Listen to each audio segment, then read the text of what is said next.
en el Salmo 113. Este es el salmo que nos toca en esta noche, avanzando en el estudio del libro de los Salmos, el Salmo 113.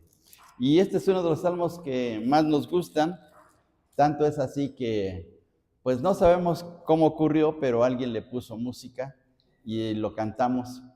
Y este salmo es muy antiguo, hermanos, desde que yo era joven, 1890, más o menos, pues ya se entonaba el Salmo 113.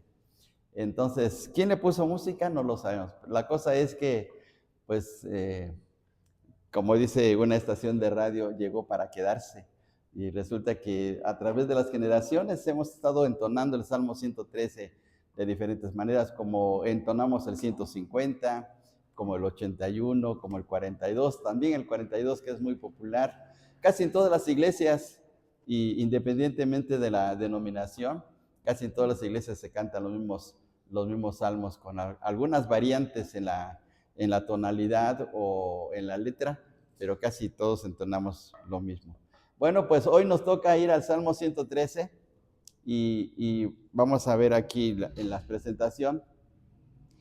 Bueno, ya estamos avanzando en el estudio de los libros de la Biblia y ahora el título es un título grandioso, basado precisamente en la enseñanza de este salmo. Nada más tiene 9 versículos, el Salmo 113 nada más tiene 9 versículos, es un salmo corto en su redacción, sin embargo, es un salmo que está dividido en 3 estrofas y cada estrofa tiene 3 versículos y en esas estrofas está la gran enseñanza de este maravilloso salmo. Bueno, entonces, el título, como lo pueden ver ahí en la presentación, es un título muy especial porque está basado precisamente en uno de los versículos que aparecen en este salmo. Es el Dios que se humille, el Dios que se humille. Desde el punto de vista de la mitología, en todas las culturas, los dioses no se humillan. Los dioses siempre fueron altaneros, duros, crueles, sanguinarios, que no admitían el reproche, no admitían que los hombres levantaran el puño, no admitían que los hombres se rebelaran contra ellos. O sea, en el pensamiento de las culturas, si ustedes estudian las diferentes culturas que hay en el mundo, como en el caso de aquí de nuestro país, las culturas prehispánicas, pues todos los dioses fueron así duros, fueron crueles. Ellos pedían que en un momento dado que hubiese rebelión contra ellos, pedían la muerte del ofensor, pedían su corazón incluso, por eso los sacrificios eran muy crueles, porque pedían el corazón de aquella persona rebelde o del vencido en un momento dado. En la mitología griega lo mismo, los dioses griegos fueron muy duros, empezando por Zeus. Zeus nunca admitió el reproche ni que se estuviera en contra de él. Hay una historia muy famosa dentro de la mitología griega de un semidios, porque no era ni Dios ni era hombre, era semidios, y se llamaba Prometeo, y él un día vio que los hombres sufrían mucho, que vivían en las cavernas, que pasaban por hambre, pasaban por frío, pasaban por situaciones muy difíciles, y en ese tiempo, según la mitología griega, pues los hombres no conocían el fuego, y resulta que Prometeo, pues él osadamente, en un acto de insubordinación hacia Zeus, va hacia donde está el trono de Zeus, en donde él tiene su brasero, y le roba un poco de fuego y se lo entrega a los hombres para que ellos puedan pues calentarse, puedan tener una vida mucho mejor, porque no conocían el fuego.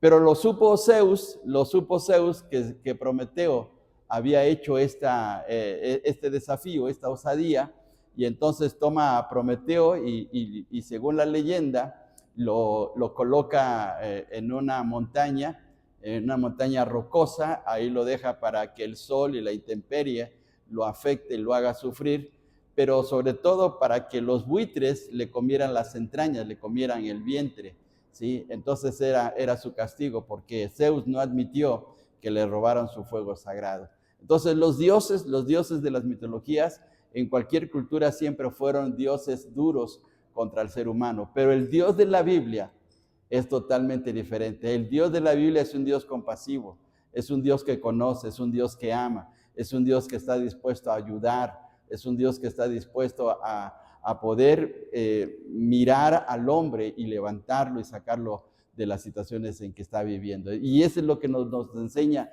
este maravilloso salmo. Entonces vamos a ver el Salmo 113 y veamos algunas cosas relacionadas con este salmo. Primeramente, este salmo pertenece al grupo de los salmos del 113 al 18 llamado el Jalel egipcio. ¿Por qué el Jalel egipcio? Bueno, vamos a verlo aquí. Estos salmos se cantaban en las 3 grandes fiestas judías. La Pascua se le llama el Jalel egipcio porque la primera Pascua se celebró ¿en dónde?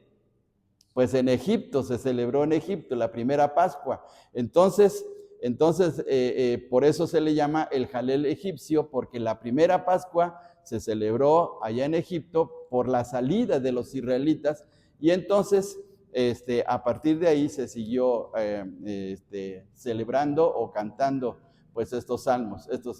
No solamente era la Pascua, sino también la fiesta del Pentecostés, los tabernáculos. Según la tradición judía, los salmos 103 y 114 se cantaban antes de comer la Pascua. Cuando los israelitas o los judíos se sentaban a la mesa para comer la Pascua, lo primero que hacían eran unas oraciones, leían la ley, sobre todo la historia de la Pascua, pero se cantaban los salmos 113 y 114. Se cenaba como familia, se terminaba de cenar y se volvían a cantar los salmos que iban del 115 al 118, como aparece aquí. La palabra Jalel viene de la palabra aleluya. Vean ustedes que en la parte de arribita del versículo 1 del Salmo 113, ¿qué palabrita aparece? Muy chiquito, no el título, sino muy chiquita la palabra, es aleluya, porque así comienza el Salmo. En el hebreo, como está escrito el Salmo 113, aparece la palabra aleluya, y así varios salmos aparecen de esta manera, por eso se les llama así. Y la palabra Jalel viene aleluya, que significa alabad a Dios. Estos salmos los cantó el Señor Jesús. Ahora vamos a Marcos, capítulo 14, versículo 26, por favor. Marcos 14, 26. Por favor, les invito a que vayamos a este texto. Marcos, capítulo 14 y versículo 26. Marcos 14, 26. ¿Y cómo dice este texto, hermanos? Si alguien lo quisiera leer. Cuando hubieron cantado el himno, salieron al monte de los olivos. Muy bien, la palabra himno que aparece aquí es el salmo que cantaron. Entonces dice que cuando hubieron cantado el himno salieron. ¿Cuándo salieron? Cuando terminaron de comer la Pascua. Y al terminar de comer la Pascua, ¿qué salmos cantaban? Pues los salmos del 115 al 118. Entonces eso fue lo que cantó el Señor Jesús, y ya fue que se dirigió al Monte de los Olivos, donde él después sería arrestado, llevado a juicio y posteriormente yendo a la cruz. Entonces, estos salmos eran muy importantes, y estos salmos en las fiestas que acabamos de mencionar aquí, se entonaban. Y por eso es que el Señor Jesús, como buen judío, pues tuvo que cantar estos salmos. Bien, vamos ahora aquí adelante todavía. El Salmo 113 contiene 3 estrofas de 3 versículos cada uno.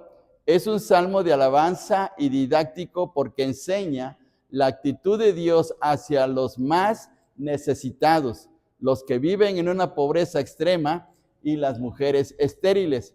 El salmo muestra que el Dios de Israel es el Dios altísimo. Sin embargo, mira o se humilla a mirar al desamparado y a la mujer triste que no puede engendrar para intervenir a su favor. Entonces, esto es lo que enseña este maravilloso salmo. Entonces, él está viendo dos necesidades muy fuertes de la época del salmista. ¿Cuáles eran las dos necesidades muy fuertes? La pobreza, el gran problema de la pobreza, y el otro era el problema de que las mujeres sufrían porque no podían tener hijos. Y hay casos en la Biblia, casos muy especiales, en donde encontramos que estas mujeres pues clamaron a Dios porque tuvieran hijos. Por ejemplo, empezando con Sara. Sara no tenía hijos, Sara tuvo su hijo hasta los 90 años. En el caso de Rebeca también no tenía hijos. En la famosa oración de Ana, que aparece en el capítulo 2 de Samuel, es la respuesta a la petición porque ella sufría por no tener hijos. Entonces, las mujeres estériles israelitas o judías sufrieron mucho en su tiempo en el Antiguo Testamento porque para una mujer judía era una tremenda bendición tener hijos. Era la manera como Dios le bendecía a ella. El no tener hijos era una maldición propiamente. Entonces, por eso este salmo habla acerca de este asunto. Bien, ahora vamos a una cosa más. Aquí están las tres estrofas. La primera estrofa del versículo 1 al versículo 3 tiene que ver con la alabanza a Dios. Versículos del 4 al 6, la gloria de Dios, y del 7 al 9, el favor de Dios. Tres cosas nos enseña este salmo. Primero, la alabanza a Dios. En segundo lugar, la gloria de Dios. Y por último, el favor que viene de Dios. El favor que hace a los que están más necesitados, a los que están sufriendo de una manera muy especial, como lo vamos a ver aquí en este salmo. Entonces, tres cosas, o tres estrofas, mejor dicho, tres estrofas se mencionan en este salmo. Es un salmo corto, sí, pero es un salmo grande en cuestiones de la enseñanza, en cuestiones de lo que Dios nos va a mostrar a través de ello. Bueno, entonces, primeramente vamos a leer los versículos del 1 al 3, que ya lo cantamos, pero vamos a leerlo. Versículos del 1 al 3, dice así: Alabad, siervos de Jehová, alabad el nombre de Jehová, sea el nombre de Jehová bendito desde ahora y para siempre. Desde el nacimiento del sol hasta donde se pone, se ha alabado el nombre de Jehová. Entonces comienza este salmo con una actitud positiva, con una actitud llena de regocijo, de alabar al Señor, de darle a Él el lugar que merece, de reconocerlo, porque Dios es inmensamente maravilloso, es un Dios que está haciendo cosas grandes, no solamente las hizo en el pasado, o no las va a hacer solamente en el futuro, sino lo está haciendo en este momento. Y ahora vamos a ver aquí. Vamos a ver el primer punto, la alabanza para Dios. Aquí está el primer texto, ¿sí? Y otra vez, tomando en consideración, ahí está la estructura del Salmo 113. Si queremos hacer un análisis más profundo, bueno, nos puede servir este diagrama para que estudiemos palabra por palabra o estudiemos más a fondo la enseñanza del Salmo, ¿sí? La primera estrofa tiene que ver con la alabanza a Dios, la segunda estrofa tiene que ver con la gloria de Dios, y aquí me equivoqué con los números, hermanos, se me olvidó quitarlos, y es del 4 al 6, y aquí del 7 al 9. Por favor, hagan la corrección ahí en sus apuntes, ¿sí? Pero así está este salmo. Bien, ahora vamos a ver aquí. Vamos a ver esta situación. Aquí se contestan, en los versículos del 1 al 3, se contestan las siguientes preguntas. ¿Quiénes alaban a Dios? ¿Quiénes alaban a Dios? A ver, hermanos. ¿Quiénes? Los siervos, ¿verdad? Dice el versículo 1, alabad siervos de Jehová. Entonces se contesta, ¿quiénes deben de alabar a Dios? Por los siervos del Señor. La segunda pregunta, ¿qué se alaba de Dios? ¿Qué se alaba de Dios? Su nombre, ¿verdad? Su nombre. Y luego, ¿cuándo se alaba a Dios? ¿Cuándo se alaba? Dice desde ahora y para siempre, y además desde el nacimiento del sol hasta donde se pone. ¿Qué es el nacimiento del sol, hermanos? La mañana, el amanecer. En otras palabras, cuando está diciendo el salmista, desde que amanece hasta que anochece, debemos de estar alabando al Señor. Entonces, debemos de empezar con un canto, debemos de empezar con una oración de adoración, de gratitud al Señor, y debemos de terminar de la misma manera, pues cantándole al Señor y dándole gracias por el día que nos dio. Eso es lo que nos está enseñando este salmo. Bien, ahora, ¿por qué se alaba a Dios? ¿Por qué se debe de alabar? Porque en el versículo, fíjense bien, en el versículo 2 dice de la siguiente manera: el nombre de Jehová bendito, sea el nombre de Jehová bendito. Dios es lleno de bendiciones, lleno de favores hacia nosotros, y por lo tanto de esa manera debemos de alabarle. Bien, entonces ahora aquí está ya las respuestas a las preguntas de lo que vimos en la transparencia pasada. ¿Quiénes alaban a Dios? Los siervos de Jehová. ¿Qué se alaba de Dios? Su nombre. ¿Cuándo se alaba a Dios? Por siempre y desde la salida del sol hasta su ocaso. ¿Por qué se alaba a Dios? Porque es bendito. ¿Sí? Entonces nuestro Dios es un Dios tremendamente grandioso. Volvemos otra vez a mencionar. Si comparamos el carácter, la persona de Dios con los dioses paganos, con los dioses que están en las culturas de todos los pueblos, vamos a ver la tremenda diferencia. Porque los dioses de las demás culturas son dioses que no tienen compasión del hombre, son dioses que buscan su propio provecho, son dioses egoístas y son ególatras porque se aman a sí mismos, que quieren la adoración pero no quieren el bien de los seres humanos. El caso de nuestro Dios es totalmente diferente. Si bien es cierto que nuestro Dios pide que le adoremos y que nos sometamos a su servicio, pero también nos corresponde con bendiciones, nos ayuda con fortaleza, nos saca triunfantes en momentos difíciles de nuestra vida. Entonces, no hay comparación entre nuestro Dios y los dioses que hay en el mundo. Ni siquiera en las religiones monoteístas, como es en el caso del islamismo, Alá también no actúa tan bondadosamente como en el caso de nuestro Dios en la Biblia. Hay una situación muy especial en el Islam, que es la guerra santa. Por eso es que son tan aguerridos los musulmanes, incluso hasta los niños, hasta los jovencitos se les enseña a utilizar las armas porque la guerra santa es muy importante para ellos, ¿sí? Y entonces ahí se muestra el carácter de Alá. Es un Dios que está dispuesto a acabar con todo aquel que no va con su propia fe. Entonces, miren qué diferencia entonces. Bien, vamos ahora acá adelante. ¿Quiénes son? Ahora viene esta pregunta: ¿quiénes son los siervos de Dios? ¿Quiénes son los siervos de Jehová que se menciona aquí? Bueno, puede haber cinco respuestas a esta pregunta. En la Biblia, los servidores del Señor, los servidores de Jehová, como dice aquí el texto, pueden ser, en primer lugar, los patriarcas. Vamos a Éxodo 32:13, por favor. 32:13 de Éxodo. Y si alguien es rápido en esgrima, por favor, léanos. Éxodo 32:13.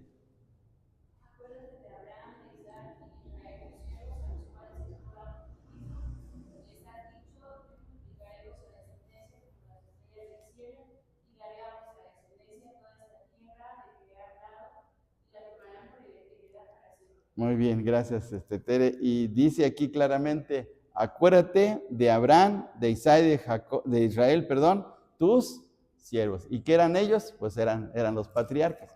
Bien, ahora vamos a más adelante. Los sacerdotes y levitas en el Salmo 134, versículo 1 también. Si alguien nos quisiera leer, por favor. 134:1.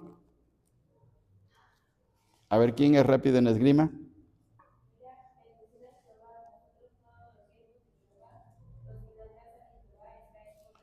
Muy bien. ¿Quiénes se quedaban en la casa de Jehová por las noches?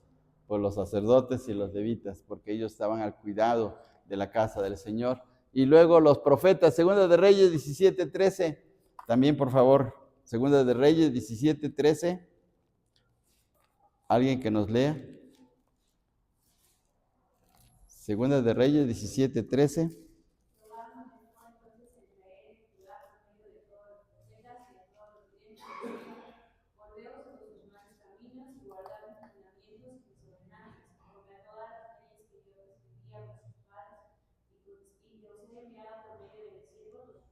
Sí, muy bien, por medio de mis siervos los profetas, otra vez. Y luego, pues el pueblo de Dios, Nehemías 1:6, vamos a Nehemías 1:6.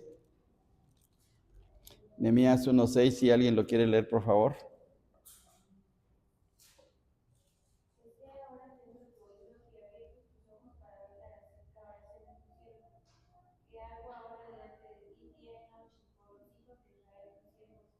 confieso los pecados de los hijos de Israel que hemos cometido contra ti. Sí, yo y la casa de mi padre hemos pecado. Muy bien, ven ustedes que en la parte del medio aparece, dice el pueblo de Israel, los hijos de Israel, tus siervos, ¿sí? Y por último, vamos a Isaías 56:6, 56:6, y alguien que nos lea, 56:6.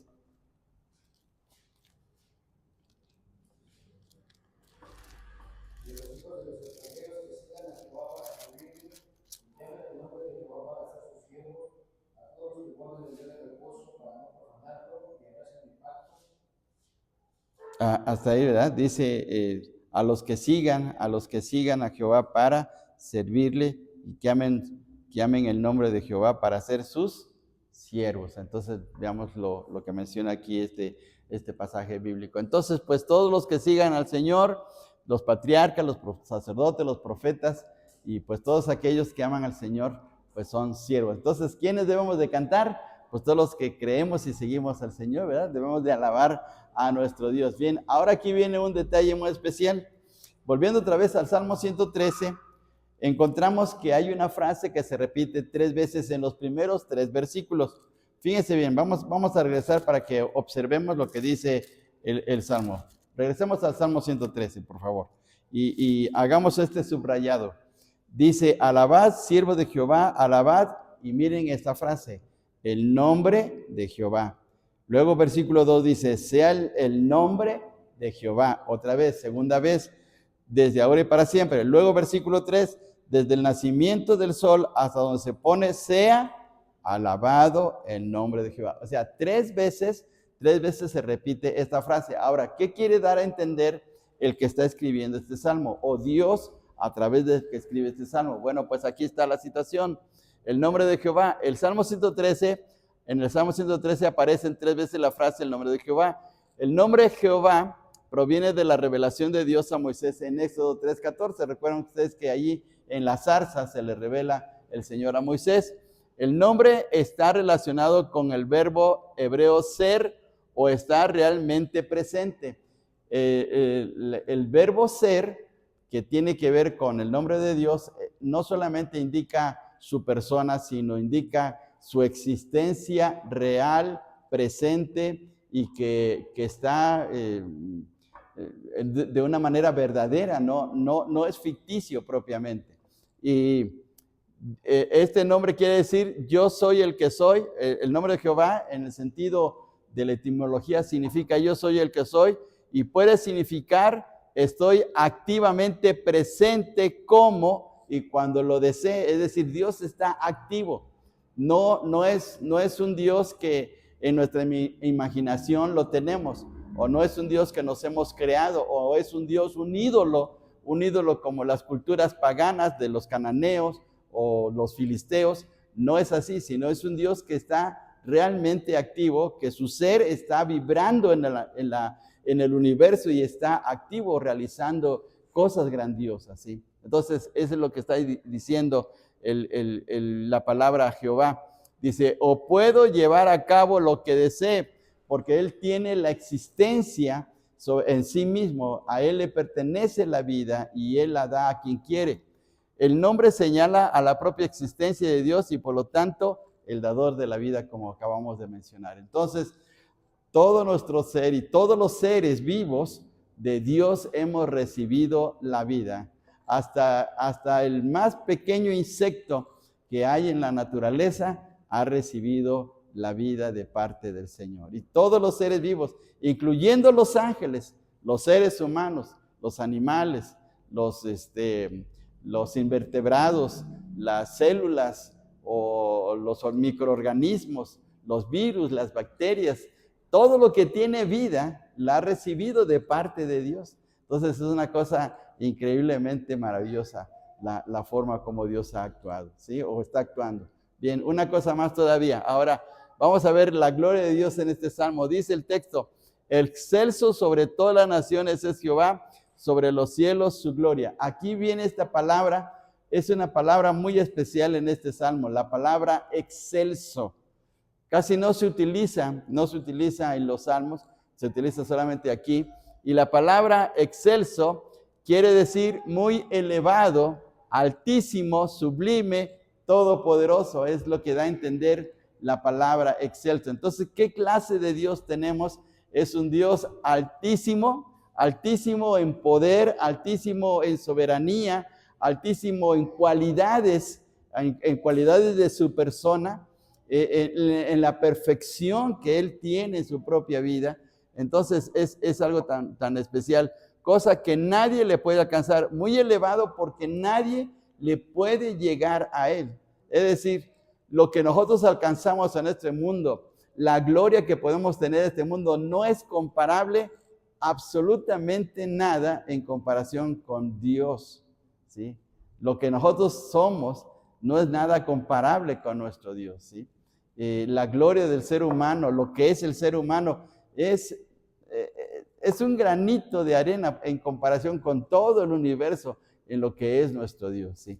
Y ahora, en relación con las naciones, porque dice, fijémonos en el versículo 4, excelso sobre todas las naciones es Jehová. Es decir, que el Señor está por encima en el gobierno, en el sustento, en la administración de todo el mundo, está Dios por encima de eso. Y por lo tanto vemos aquí 5 cosas que Dios está haciendo con las naciones y lo vemos a través de su palabra. La primera cosa, las naciones son como nada delante de Él. Vamos a Isaías 40, 17.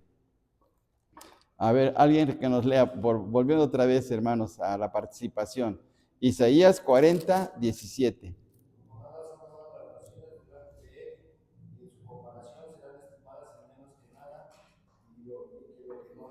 Muy bien. Las naciones se rebelan, las naciones se exaltan a sí mismas, las naciones se enorgullecen de su poder bélico, de su poder económico, de su poder tecnológico ahora con toda la tecnología, en la lucha que hay por el avance de la ciencia, pues entre chinos, rusos, americanos, japoneses, coreanos, están en una lucha así, de quién es superior en conocimientos, quién es superior en la guerra, quién tiene mayor armamento, quién tiene las mejores bombas, los mejores armamentos.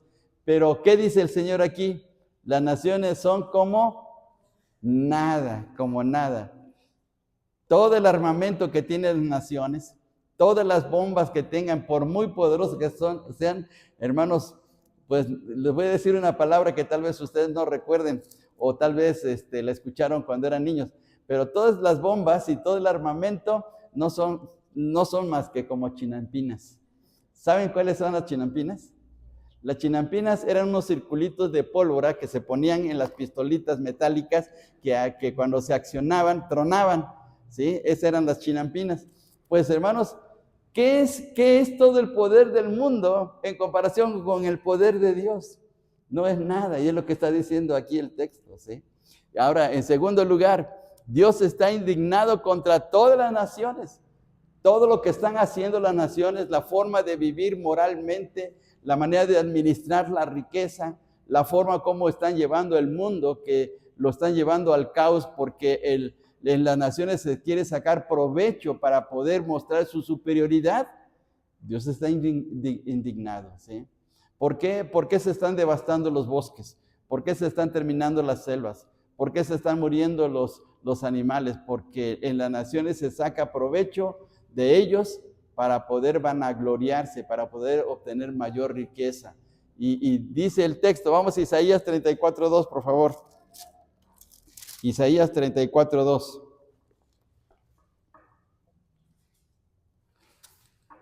Alguien que nos lea, por favor, Isaías 34:2. Porque Jehová está airado contra todas las naciones, e indignado contra todo el ejército de ellas.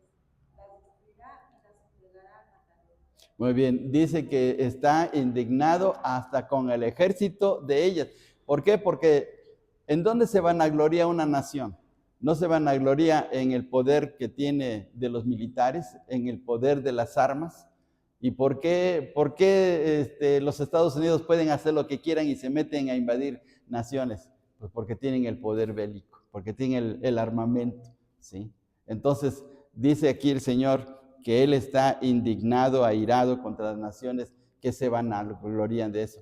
¿Qué dijo Nabucodonosor en un momento dado? Dijo, esta es la gran ciudad, la gran Babilonia que yo edifiqué con mi poder. ¿Y qué le sucedió a Nabucodonosor? Inmediatamente fue humillado. Y es lo que Dios va a hacer con las naciones. Bien, número 3, Dios será exaltado entre las naciones. 46:10 ahora. 46:10. Estad quietos y conoced que yo soy Dios. Seré exaltado entre las naciones, enaltecido seré en la tierra. Muy bien, quieran o no, las naciones tendrán que darle lugar al Señor. Tendrán que reconocerlo, que no hay más Dios más grande que nuestro Dios, y las naciones tendrán que exaltarlo. Bien, número 4. Dios se burla también de todas las naciones. Salmo 59:8. Alguien que nos lea 59:8 de los Salmos. Sí, se burlará. ¿Y por qué se burla el Señor? Porque su forma de actuar es ridícula, luchando contra Dios, estando en contra de su voluntad, queriendo levantar el puño contra Dios.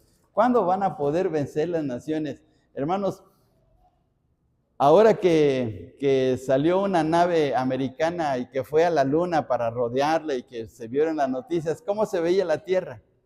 Se veía como una pelotita, desde la luna así se veía la Tierra, ¿sí?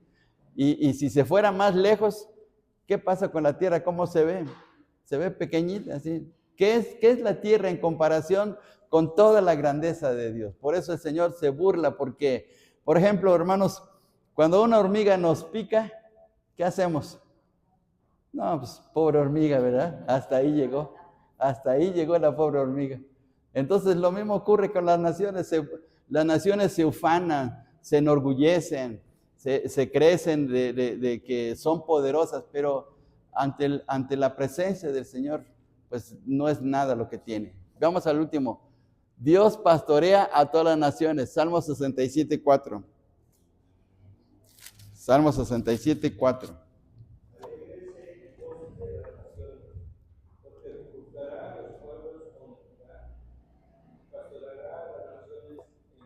Muy bien, ¿quién está llevando y controlando a las naciones a través de la historia? Pues Dios las está llevando. Y por eso es que un reino, un imperio llega a florecer en un momento dado, se rebela contra Dios, hace de las suyas, ¿y qué sucede? Se desaparece, se viene abajo. Y los griegos, los romanos, los babilonios, los persas, el imperio bizantino, y cuando Napoleón quería conquistar Europa, y después surgió el comunismo, el socialismo, y todo tarde o temprano se viene abajo, ¿sí? Tarde o temprano esos imperios terminan mal, porque Dios es el que está controlando todo el mundo y es el que está guiando todas las naciones. Y a pesar de eso, ahora veamos, dice aquí el texto, vamos a leer todos juntos Joel 3:12, por favor, aquí lo estamos viendo. Dice así, todos juntos: despiértense las naciones y suban al valle de Josafat, porque allí me sentaré para juzgar a todas las naciones de alrededor. ¿Qué va a hacer el Señor? Tarde o temprano va a juzgar a todas las naciones, a todo el mundo. Todos tendrán que dar cuentas delante del Señor. Hay gente en el gobierno o en todos los estratos sociales que levantan el puño contra Dios. Yo no creo en Dios. Para mí Dios no existe. Y yo puedo hacer lo que quiera con mi vida. Y están desafiando la autoridad del Señor. Pero un día el Señor les va a llamar y los va a sacar incluso de la tumba y los va a llevar ante su presencia para juzgarlos, ¿sí? Entonces aquí el Señor está haciéndonos la advertencia: un día voy a juzgar a todas las naciones, ¿sí? Entonces veamos lo excelso que es nuestro Dios. A través de toda la historia, las naciones han sido como nada en la presencia de nuestro Dios. Bien, ahora veamos esto. Ahora vemos este texto. Dice: ¿quién como Jehová nuestro Dios, que se sienta en las alturas? Pero ahora veamos aquí el carácter grandioso de Dios, ¿sí? Él es soberano, Él es el que domina todo el mundo, Él está encima de las naciones y hasta se burla de ellas, pero ahora viene aquí algo grandioso. Dice que se humilla a mirar en el cielo y en la tierra. que se humilla, que se humilla. ¿Qué quiere decir esto? Que se humilla a mirar en el cielo y en la tierra, en el versículo 6. Dios siendo, fíjense bien, Dios siendo el tan alto y tan perfectísimo de santidad y justicia inconcebible, tiene a bien mirar la condición miserable del hombre para atender su necesidad como el rey, como un ejemplo, como el rey David lo hizo con Mefiboset. ¿Merecía Mefiboset la misericordia de David? O sea, administrativamente no, porque Mefiboset no olvidemos que era el nieto del rey Saúl, pero sin embargo David le tuvo misericordia. Y si David le tuvo misericordia a este pobre hombre que estaba hecho un desastre y lo llevó a su palacio y le dio la oportunidad de comer o de llevarlo a comer a su propia mesa, ahora veamos la grandiosidad de nuestro Dios, que Él actúa de una manera mucho más grandiosa, siendo tan alto, tan sublime, en donde tiene el control de todo el universo y todas las naciones, sin embargo nos atiende, ¿sí? Y ahora dice este texto, vamos aquí, ahora, ¿dónde fue la mayor humillación de Dios? Pues veamos, hermanos, Filipenses 2 del 6 al 8. ¿Pueden leer las letras, hermanos? ¿Las pueden leer? A ver, vamos a leer, dice así: el cual, siendo en forma de Dios, no estimó el ser igual a Dios como cosa a que aferrarse, sino que se despojó a sí mismo, tomando forma de siervo, hecho semejante a los hombres, y estando en la condición de hombre, se humilló a sí mismo, haciéndose obediente hasta la muerte y muerte de cruz. Ahora pensemos otra vez, hagamos la comparación. Todos los dioses de las mitologías, ¿alguno de ellos se humilló para venir a salvar a su pueblo? Ninguno. Estudiemos la historia de nuestras culturas aquí en nuestro país y vamos a ver que ninguno tuvo esa característica. Pero el Dios de la Biblia es totalmente diferente. ¿Qué Dios? Por eso dice el salmista aquí: ¿quién como Jehová nuestro Dios? ¿Quién como Él?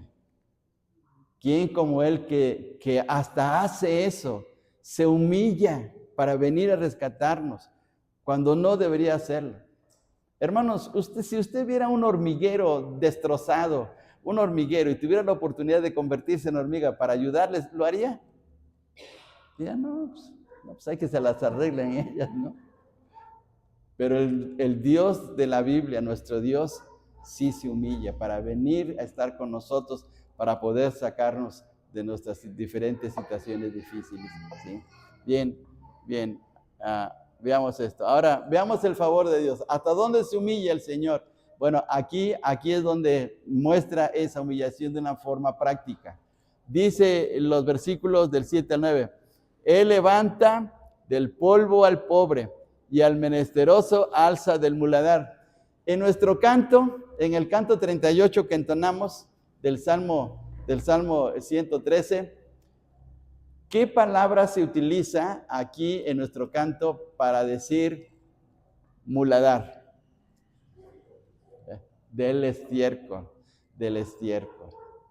Y sabemos lo que es el estiércol. Es una cosa sucia. ¿Y qué está indicando aquí? Que la persona puede estar en una situación extrema, en una situación de pobreza, pero de la mayor pobreza. Sin embargo, Dios lo está mirando y Dios tiene una actitud positiva hacia él. Y la segunda cosa dice, para sentarlo con los príncipes de su pueblo, es decir, que le pone en un lugar de honor. Y la otra situación es que él hace habitar en familia al estéril, que se goza en ser madre de hijos.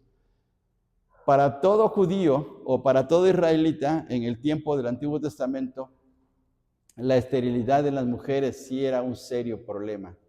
Era peor que tener cáncer, era peor que tener diabetes, era peor que tener leucemia, porque el no tener hijos, eso era una maldición. Para una mujer israelita o una mujer judía no tener hijos era una verdadera maldición. Por eso es que lloraban y le suplicaban, Dios, dame hijos. Rebeca le dice a Jacob, dame hijos. Raquel le dice a Jacob, dame hijos o me muero, ¿sí? Porque para una mujer era tan especial eso, porque era la bendición, era saber que tenían a Dios de su parte dándoles esa bendición tan grande, ¿sí? Veamos esto, 2 grandes problemas de la antigüedad, la pobreza y la esterilidad. En la pobreza, Dios soluciona esta situación ayudándoles a través de su pueblo. Levítico 25:35, vamos a este texto, por favor. Levítico 25:35. Y si alguien, por favor, rápido en esgrima, que nos lea. Levítico 25:35. ¿Alguien? Cuando tu hermano sobresuele, extranjero a ti, tú lo ampararás como forastero y extranjero que vive contigo. Muy bien, entonces ahí viene la manera como Dios deseaba solucionar la pobreza en su pueblo, que los que eran israelitas tuvieran compasión de su hermano y le ayudaran a salir de esta situación. Y ahora en la situación de la esterilidad, vamos a 1 Samuel capítulo 1, versículo 2, veamos este serio problema aquí. 1 Samuel capítulo 1 y versículo 2.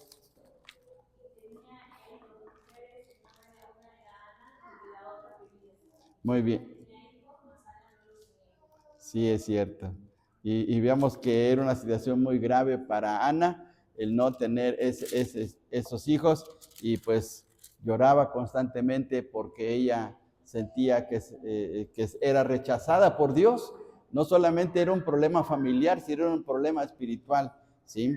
Y ahora veamos esto. Dice el Salmo 9:18. Salmo 9:18. Porque no para siempre será olvidado el menesteroso, ni la esperanza de los pobres perecerá perpetuamente. Dios está dando esperanza a aquellos que viven en situaciones críticas en su vida. En el mundo hay mucha pobreza.